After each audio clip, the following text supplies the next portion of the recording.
Assalamualaikum warahmatullahi wabarakatuh. Perkenalkan, nama saya Niken Angelina Damayanti dengan NIM 22402046.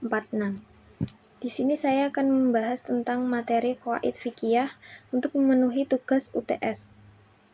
Yang pertama, materi yang akan saya bahas yaitu al-qawaid al-fikih atau kaidah-kaidah fikih dan perbedaan serta hubungan dengan fikih dan usul fikih. Yang pertama yaitu kaidah. Secara etimologi berarti dasar, asas, atau fondasi. Kata al-fikih berasal dari kata fikih yang berarti ilmu tentang hukum-hukum syariah.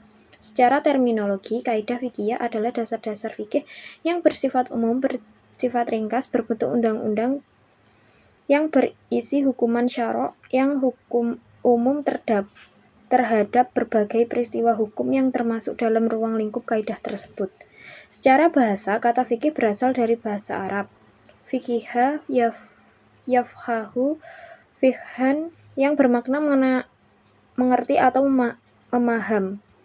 Secara istilah, fikih artinya ilmu tentang hukum-hukum syar'i yang bersifat amaliyah yang digali dan ditemukan dari dalil-dalil yang tafsir. Usul fikih terdiri dari dua kata, yaitu usul dan fikih. Usul merupakan jamak dari kata asal yang artinya pondasi, berakar, berasal, pangkal, asal, sumber, pokok, induk, pusat, asas, dasar, semula, asli, kaidah, dan silsilah.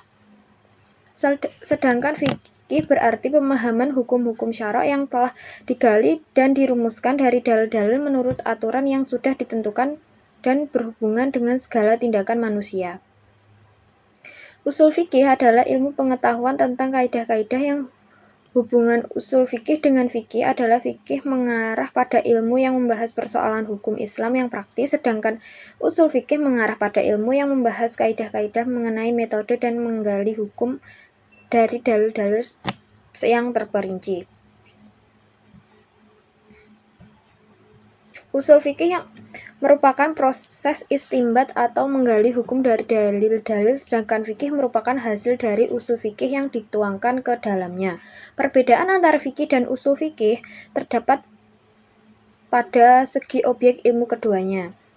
Fikih adalah perbuatan seseorang yang telah mukallaf atau dewasa dalam menjalankan suatu perintah atau hukum, sedangkan usul fikih merupakan dalil-dalil dan kaidah yang bersifat umum, di mana seorang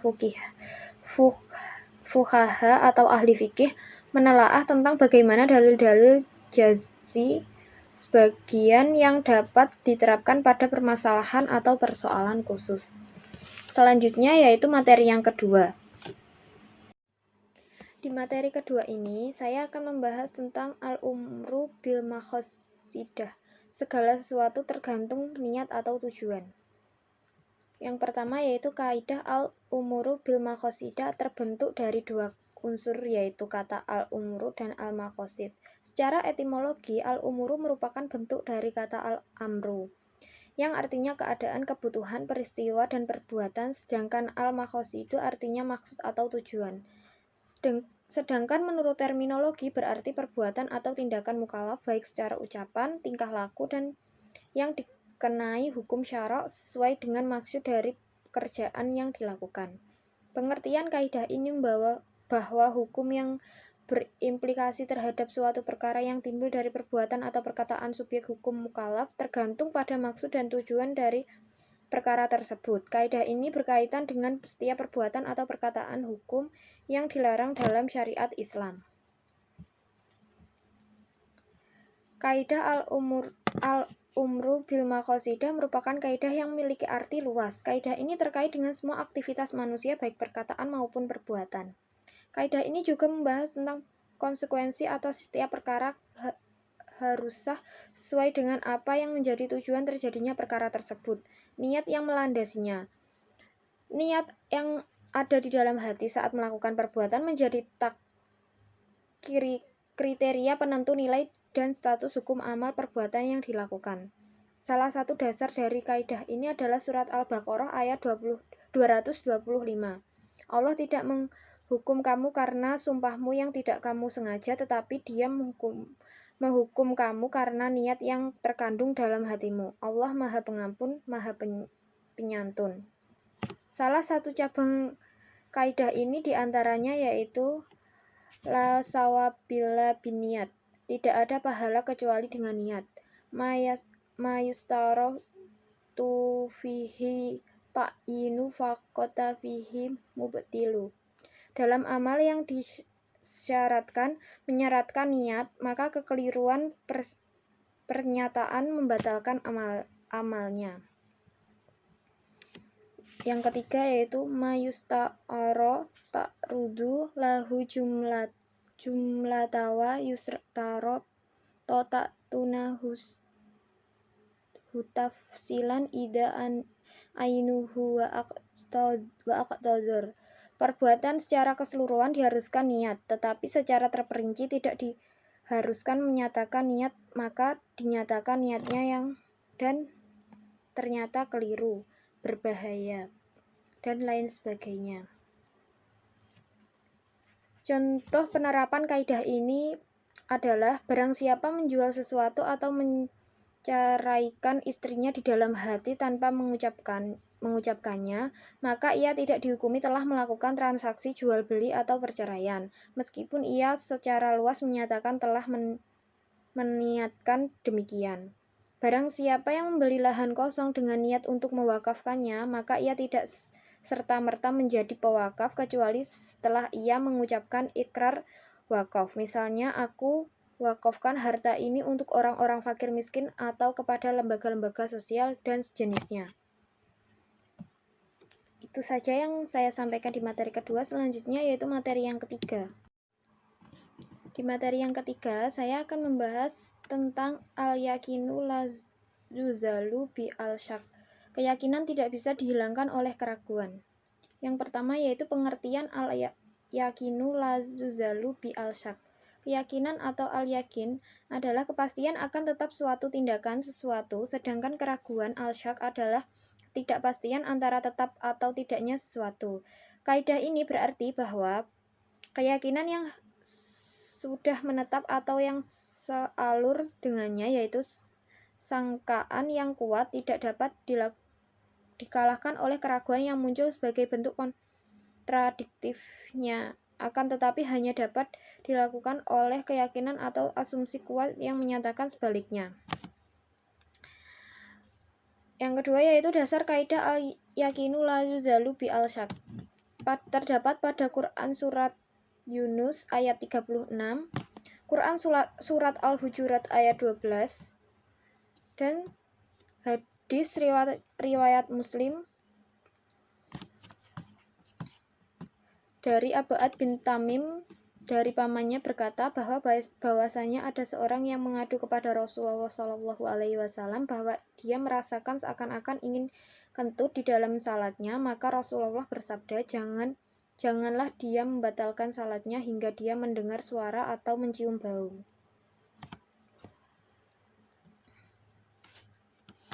Dan kaidah lain menyebutkan sesungguhnya sesuatu yang tetap dengan keyakinannya itu tidak akan hilang kecuali dengan keyakinan pula. Yang selanjutnya yaitu penerapan kaidah al-yakinu la yuzalu bi al-syak. Yang pertama, apabila seseorang menghilang dalam jangka waktu yang lama dan tidak diketahui apakah ia masih hidup atau sudah mati, maka ahli waris tidak boleh membagi harta peninggalannya sebelum ada kepastian mengenai kematian berdasarkan asumsi kuat bahwa orang tersebut dan menetapkannya sebagai sebuah keyakinan. Misalnya orang tersebut menghilang setelah kecamuk perang, wabah, penyakit, atau gempa bumi dahsyat. Hal itu dikarenakan status hidup orang tersebut sebelum menghilang merupakan seorang yang tidak terbantahkan dengan segala keyakinan, atau baru ketika ia menghilang muncullah keraguan atau status kehidupannya, maka diyakini keraguan yang muncul belakang tidak dapat menggugurkan hukum keyakinannya. Yang kedua yaitu barang siapa ragu-ragu dalam hitungan sholat apakah 3 atau 4, maka peganglah 3 atau lebih sedikit karena itu yang lebih meyakinkan. Yang selanjutnya yaitu materi yang keempat. Materi yang keempat ini saya akan membahas tentang al-makhasyatu tajlibu al-tasyir atau kesulitan akan mendorong kemudahan. masyakhoh menurut bahasa atau etimologis adalah al-ta'ab, yaitu kelelahan, kepayahan, kesulitan, dan kesukaran, sedangkan al-tasyir secara bahasa atau etimologis adalah kemudahan. Bentuk atau tingkatan al-masakhatu tajlibu al-tashri atau kesukaran, al-makhasatu kesukaran dibagi menjadi 3 macam atau 3 tingkatan, yaitu yang pertama al-makhasya al-azimah, kesukaran yang sangat berat, kesukaran yang menimbulkan bencana, dan kesukaran besar seperti kesukaran dalam bentuk ketakutan yang berkaitan dengan keselamatan jiwa. Yang kedua yaitu al-makhasa al-mutawasitoh atau kesukaran yang pertengahan atau tengah-tengah, tidak sangat berat juga tidak sangat ringan. Apabila kesukaran ini lebih dekat pada bentuk kesukaran pertama, maka ia mengharuskan pemberian keringanan hukum, namun jika lebih dekat pada bentuk kedua, maka ia tidak meniscayakan keringanan. Yang ketiga yaitu al-makhasa al-khafifah atau kesukaran yang ringan. Kesukaran ringan seperti sedikit rasa sakit pada jari-jari tangan, sakit kepala, sakit ringan, atau penyakit ringan lainnya.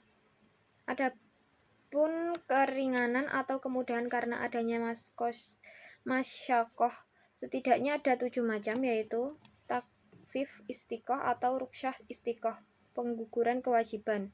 Yang kedua takfif tankhis atau pengurangan beban kewajiban. Yang ketiga yaitu takfif ibdal atau pengganti. Yang keempat takfif takdim atau mendahulukan.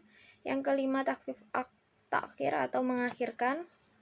Yang keenam takfif tarkis atau darurat. Yang ketujuh atau yang terakhir takfir takhir atau merubah hukum.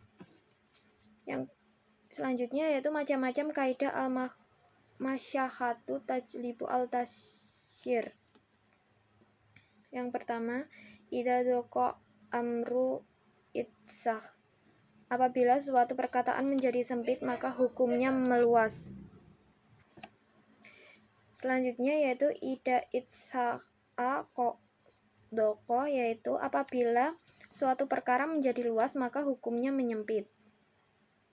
Yang ketiga, ida ta'adra adlu yusarru ilal badal. Artinya, apabila ada yang asli sukar dikerjakan, maka berpindah pada penggantinya. Yang keempat, malayum kianut takharuzu minhu ma'fu anhu. Artinya, apa yang tidak mungkin menjaganya atau menghindarkannya, maka hal itu dimaafkan. Dan yang terakhir, ar-khodul atunado bil ma'asi. Kemudahan atau rukhsah itu tidak boleh dihubungkan dengan kemaksiatan. Selanjutnya yaitu sebab-sebab keringanan di dalam ibadah dan lain-lain. Adapun sebab-sebab keringanan di dalam ibadah dan lain-lain adalah yang pertama bepergian, sakit, terpaksa, lupa, bodoh, kekurangan, kesulitan dalam umul balwa, atau seperti salat dengan najis yang sukar dihindari. Yang terakhir macam-macam hukum ruksyah. Ruksyah yang wajib dikerjakan. Contohnya memakan bangkai atau hewan yang tidak disembelih menurut syarak bagi orang yang sedang terpaksa sebab tidak ada akan membahayakan keselamatan jiwanya. Yang kedua, ruksyah yang sunat dikerjakan. Contohnya mengkhosar sholat dalam berpergian, tidak berpuasa lantaran dalam berpergian, dan melihat wanita yang akan dinikahi. Ruksyah yang boleh dikerjakan atau ditinggalkan. Contohnya transaksi jual beli dengan sistem salam atau membayar dulu, barang baru dikirim kemudian sesuai dengan perjanjian. Yang keempat, ruksyah yang lebih baik ditinggalkan. Contohnya menjamak sholat berlaku bagi yang tidak mengalami kesulitan, tayamum bagi orang yang mendapatkan air karena membeli dengan harga mahal sekalipun mampu membelinya. Yang kelima yaitu ruksyah yang makruh dikerjakan. Contohnya mengkhosar sholat dalam jarak tempuh kurang dari 3 marhalah atau kurang lebih 84 km. Selanjutnya pendapat para ulama mengenai verifikasi kesukaran. Yang pertama, pendapat Al-Is bin Abdussalam. Al-Is bin Abdussalam adalah salah satu ulama yang konkret mengkaji metode untuk menentukan kriteria kesukaran-kesukaran yang punya implikasi hukum. Dalam karyanya Qawaid al-Ahkam, ia menyebutkan bahwa kesukaran ada dua macam. Pertama yaitu kesukaran yang tidak dapat lepas dari ibadah pada umumnya, dan yang kedua kesukaran yang secara umum dapat terlepas dari ibadah. Pendapat Imam Asy-Syaibati mengenai kriteria kesukaran yang menimbulkan efek keringanan hukum. Imam Asy-Syaibati berpendapat bahwa kesukaran menurut pengertian yang umum mengandung dua bentuk kesukaran. Yang pertama, kesukaran yang mampu dipukul, dan kesukaran yang tidak mampu dipukul. Perbedaan hukum taklif yang disertai kesukaran di luar kemampuan subjek hukum mukallaf adalah bentuk taklif yang tidak mampu direalisasikan dan bentuk mustahil dan tidak mungkin terjadi secara syar'i. 3.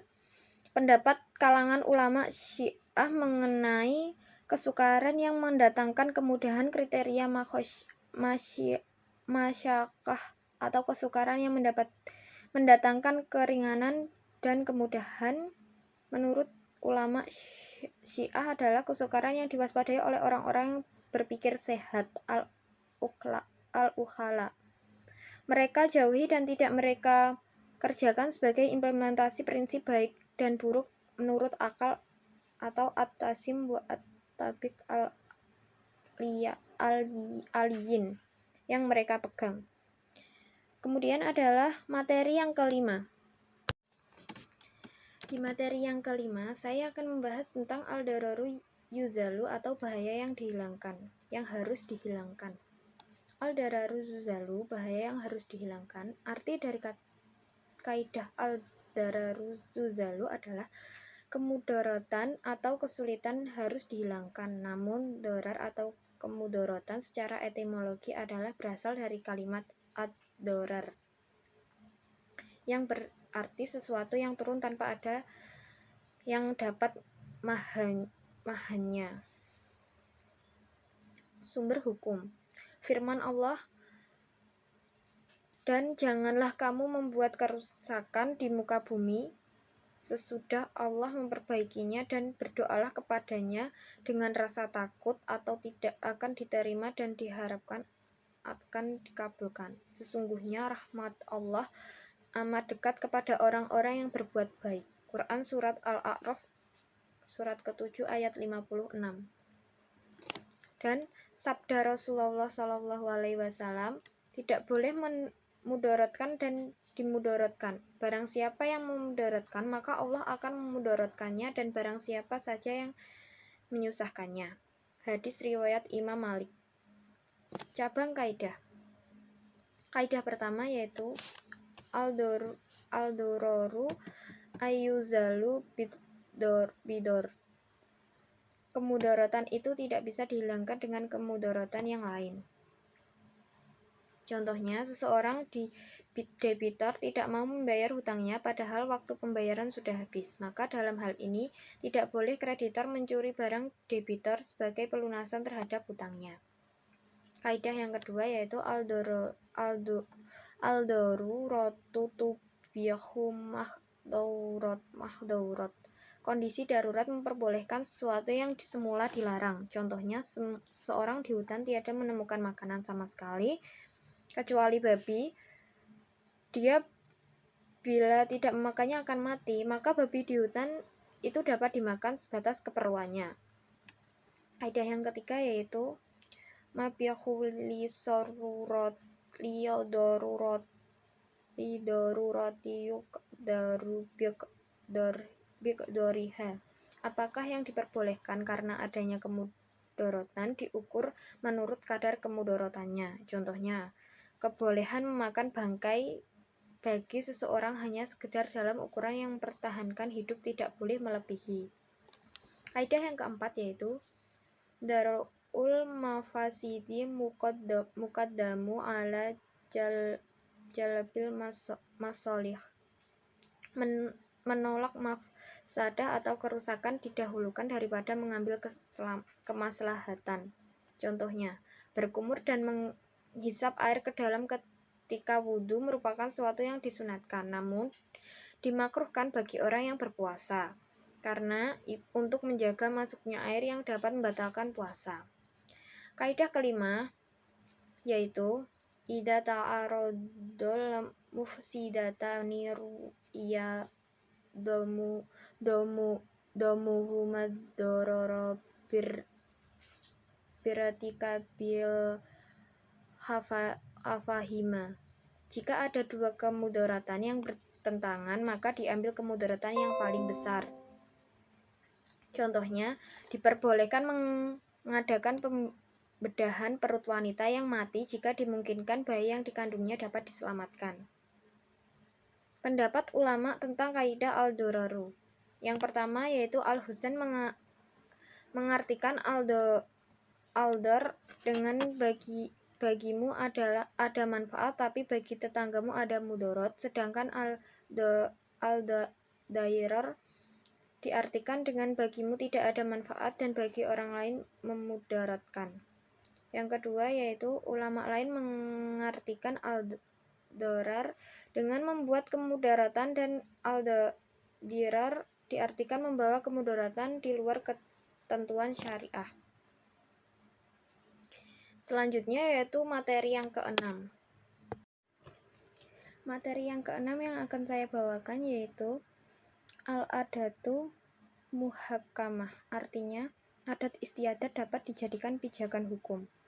Kata al-adah terambil dari masdar al-audu atau al-mu'awadah yang artinya adalah berulang kembali. Kalau diterjemahkan ke dalam bahasa Melayu bisa disebut sebagai kebiasaan atau adat. Sedangkan pengertian al-uruf menurut Kamus Bahasa Arab semakna dengan ma'ruf, yaitu sesuatu yang diketahui manusia berupa segala kebaikan dan mereka menerimanya dengan tenang, nyaman, atau itminan.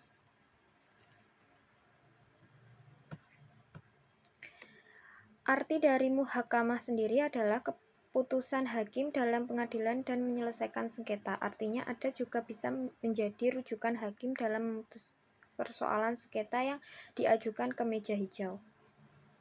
Kemudian adalah dasar-dasar kaidah al-adatu muhakamah. Yang pertama, dasar kaidah dari Al-Quran. Al-Quran pada surat Al-Baqarah ayat 228. Dan para wanita mempunyai hak yang seimbang dengan kewajiban menurut cara yang ma'ruf, akan tetapi para suami mempunyai suatu tingkatan kelebihan daripada istrinya. Dan Allah Maha Perkasa lagi Maha Bijaksana. Selanjutnya yaitu Quran Surat Al-Baqarah ayat 233, Quran Surat An-Nisa ayat 19, Quran Surat Al-Ma'idah ayat 89, dan dasar kaidah dari hadis Rasulullah SAW. Yang pertama, hadis riwayat dari banyak perawai hadis antara lain Imam Bukhari radhiyallahu anha, ambillah secukupnya untuk kamu dan anakmu dengan cara yang ma'ruf atau kebiasaan yang baik. Yang kedua yaitu hadis riwayat Al-Hakim dari Abdullah radhiyallahu anhu. Apa yang dipandang baik oleh kaum muslimin, maka baik pula di sisi Allah. Apa yang dipandang tidak baik oleh kaum muslimin, maka tidak baik pula di sisi Allah. Selanjutnya masalah yang terkait dengan kaidah al-adatu muhakamah. Dalam kitab Al-Faraidul Bahiyah disebutkan beberapa pembahasan adat kebiasaan bisa dijadikan dasar hukum.